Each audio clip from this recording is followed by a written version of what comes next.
Hello! J'espère que vous allez bien. Je vous retrouve dans un nouveau décor. Je suis chez mon papa pour quelques semaines, on va dire.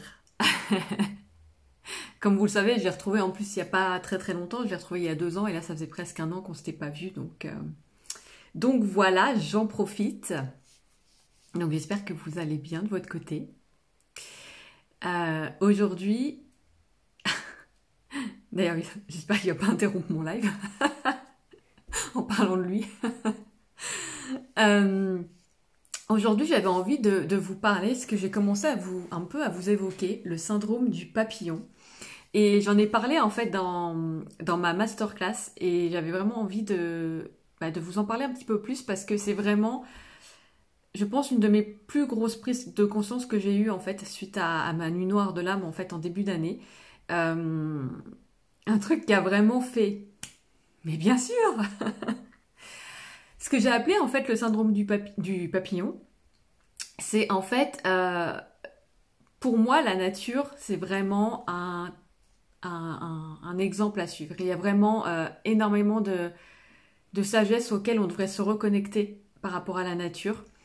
Et dans la nature, la chenille fait 5 mues environ avant d'entrer dans le cocon, dans la chrysalide, pour se transformer en papillon.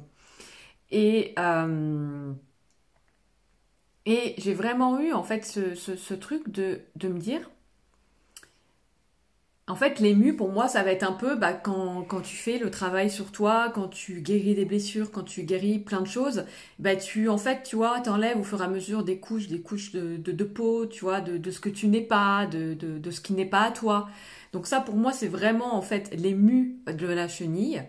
Et puis arrive un moment où il y a quelque chose qui va te pousser à te transformer de manière beaucoup plus profonde. C'est l'entrée dans la chrysalide, dans le cocon.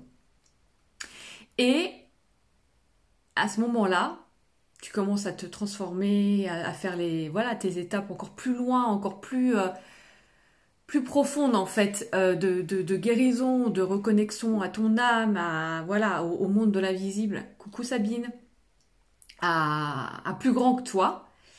Et arrive un moment où il est temps. Tu es prêt, tu es papillon, ça y est, et il est temps de sortir de ta chrysalide. Et ce qui se passe, c'est que là, en gros, tu sors pas. En gros, tu sors pas, ou alors tu sors genre, tu sais, un petit bout d'aile, une petite antenne, et tu fais, ouais, non, non, je connais pas là ce qu'il y a dehors, non, non, j'y vais pas, je connais pas. Et c'est vraiment ça, en fait, qui peut se passer dans les processus de transformation. Et on se transforme beaucoup en ce moment, parce que les vibrations nous poussent à ça, parce que le monde nous pousse à ça.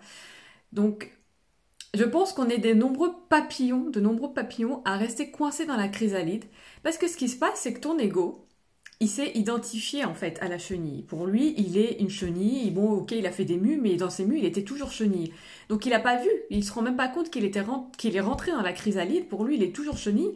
Et là, sortir en étant quelqu'un d'autre en plus, bah non, en fait, il connaît pas ce qu'il y a dehors, il connaît pas cette personne là qu'il est en train de en fait, qu'il est déjà, puisqu'il est déjà le papillon dans la chrysalide.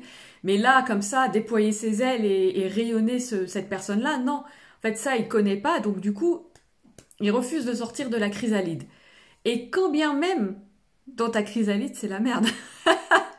Quand bien même, t'es déjà papillon, là, dans ton cocon, dans ta chrysalide. Donc c'est en mode, t'es hyper serré, c'est hyper inconfortable, t'es pas bien, en fait. T'es pas bien dans ta chrysalide, mais parce que la chenille, elle connaît ça et que là, dans son cocon, quelque part, elle s'y est habituée et elle connaît bien ça, et ben elle préfère y rester que de sortir et pleinement déployer ses ailes et être, un beau papillon. Et ben non, vu qu'elle connaît pas ça, elle préfère rester dans sa chrysalide quand bien même c'est un peu la merde, quand bien même t'es un peu serré. Alors si vous regardez en replay, j'ai oublié de vous le dire, mais mettez-moi un petit coucou, un petit coucou en replay et dites-moi du coup si ça vous parle aussi dans les choses que vous avez pu vivre, dans les expériences que vous êtes peut-être en train de vivre, dans les transformations où vous sentez bien que ça vous pousse et pourtant il y a quelque chose qui bloque. En fait, vous pouvez avoir cette sensation bah, vous faites le job, vous allez guérir les trucs qu'il faut, vous allez faire face à vos peurs, vous faites le boulot en fait intérieur, et pour autant, bah, il y a quelque chose qui coince en fait, il y a quelque chose qui reste pas fluide, qui fait que bah, ça bouge pas forcément. Et bah, c'est peut-être parce que vous restez dans la chrysalide et qu'il est temps de sortir de la chrysalide. Euh, Ce qui m'était venu aussi comme image, c'est vraiment ce truc de... En réalité, si la chenille, elle avait un ego, il y aurait plus de papillons. Il y aurait plus de papillons tout simplement parce que... Bah parce qu'en fait, l'ego s'identifie tellement à son état de chenille que il irait pas au bout du processus de transformation. Il va peut-être rentrer dans la chrysalide, il va commencer à se transformer, mais aller jusqu'au bout du processus de transformation, c'est aussi ensuite l'incarner, c'est ensuite le vivre pleinement, c'est sortir en fait de la chrysalide et vivre sa vie de papillon en fait. Et l'ego, ça le fait tellement flipper parce qu'il a jamais connu ça, parce qu'il a jamais atteint ce niveau de réussite là, où il a jamais eu ce sentiment-là d'être un papillon, de voler, d'être libre, d'être heureux. Il s'est tellement identifié à cette chenille qui rampe, qui est au sol, là, qui ne vole pas, pour qui c'est pas léger. Et bah du coup, il se dit non, en fait, ça, moi, j'ai peur, moi, je connais pas ça, moi, j'y vais pas. Vous voyez? Et ça, c'est un truc, quand j'en ai pris conscience, moi, ça m'a vraiment fait... Et c'est pour ça que j'avais envie de vous partager cette prise de conscience aujourd'hui, parce que pour moi, c'est une des plus grosses prises de conscience que j'ai pu avoir dans mon parcours, en tout cas récemment. C'est vraiment ce truc que... Et c'est l'auto-saboteur aussi, hein, c'est l'auto-sabotage. Hein. C'est que on peut faire le maximum, faire le job intérieur, voilà, bah, et continuer en fait d'encaisser ce qui peut nous arriver, mais le truc c'est de se prendre conscience que est-ce que je suis encore en train de m'identifier à une ancienne version de moi et du coup je ne crois pas pouvoir incarner le papillon au fond de moi. En fait, je crois que je peux pas incarner le papillon, ou j'ai peur d'incarner le papillon, ou j'ai peur de tout ce qui pourrait arriver avec, ou je connais tellement pas ça que du coup, bah, je sais pas en fait qu'est-ce que ça peut être et je préfère rester là comme je suis. C'est un peu le bénéfice caché en fait aussi de rester dans la chrysalide. Pourquoi rester dans la chrysalide alors que tu sais que bah, tu vois le papillon, tu sais qu'il est magnifique, c'est magnifique quand il rayonne, quand il déploie ses ailes. Quel bénéfice caché à rester dans ta chrysalide, c'est ça. C'est tout simplement parce que au moins ton état de chenille, tu le connais déjà. Ça fait un moment que tu y es. Tu connais bien ça. Même si, encore une fois, c'est pas confortable, tu connais bien. Et, euh, et du coup, c'est plus facile de rester et de faire ce choix-là, même si c'est inconfortable, de rester cette chenille, parce que ça, au moins, tu contrôles, tu maîtrises, que d'oser aller vers ce papillon, déployer ses ailes, rayonner, briller, parce que tu ne sais pas ce qui t'attend avec tout ça. Et ça fait flipper l'ego. Ça fait flipper l'ego qui, lui, aime bien s'identifier à chaque moment. Et une fois qu'il s'identifie à la chenille, il se dit non, mais moi, je suis une chenille, je suis pas un papillon. Une chenille, ça devient pas un papillon, quoi. Bah si. Et, euh, et ça, en fait, ouais, voilà. J'avais vraiment envie de vous transmettre ça parce que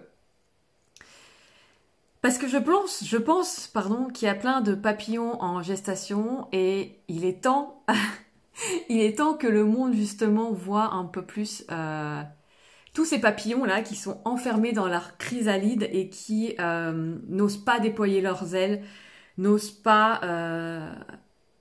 aller vers cette vie dont ils rêvent, vers cette grande vision, euh, juste par peur, par identification à une version de nous qu'on n'est même plus. Euh, et voilà, et moi ce que je disais aussi dans ma masterclass, c'est que je veux... Coucou Pierre-Antoine, ouais, papillon. Moi je veux un monde, je veux voir plein de papillons quoi. Je veux pas que les papillons ils restent dans leur chrysalide. Je veux vraiment voir ces papillons en fait qui sortent de leur chrysalide et qui déploient leurs ailes. Donc donc c'est vraiment un processus et dans le processus je me suis rendu compte de ça et comme je le disais ça a vraiment été un truc genre eureka pour moi en mode ah ouais ok on est capable de s'auto-saboter au point de jouer le jeu du processus de la transformation, d'y aller, quoi, d'affronter ce qu'il y a à affronter, d'aller voir nos démons, d'aller voir nos parts d'ombre, d'aller voir nos peurs, de faire le job Et en fait, de se maintenir pour autant dans ce truc de ah non, mais moi je suis une chenille, je suis pas un papillon, donc je reste une chenille, quoi. Et, euh, et voilà. Et ça, bah non, c'est plus ok. Il est temps de déployer ses ailes. Donc voilà. C'est vraiment ce que j'avais envie de vous partager aujourd'hui. Donc n'hésitez pas à me dire bah, si ça résonne pour vous en commentaire ou en message privé. Je serais ravie d'échanger sur ce sujet avec vous. Et je pense que je vous ai tout dit là-dessus. Enfin, à mon avis, j'aurais encore plein de choses à dire, mais je vais arrêter là le live. Et je vous dis à très vite. Ciao!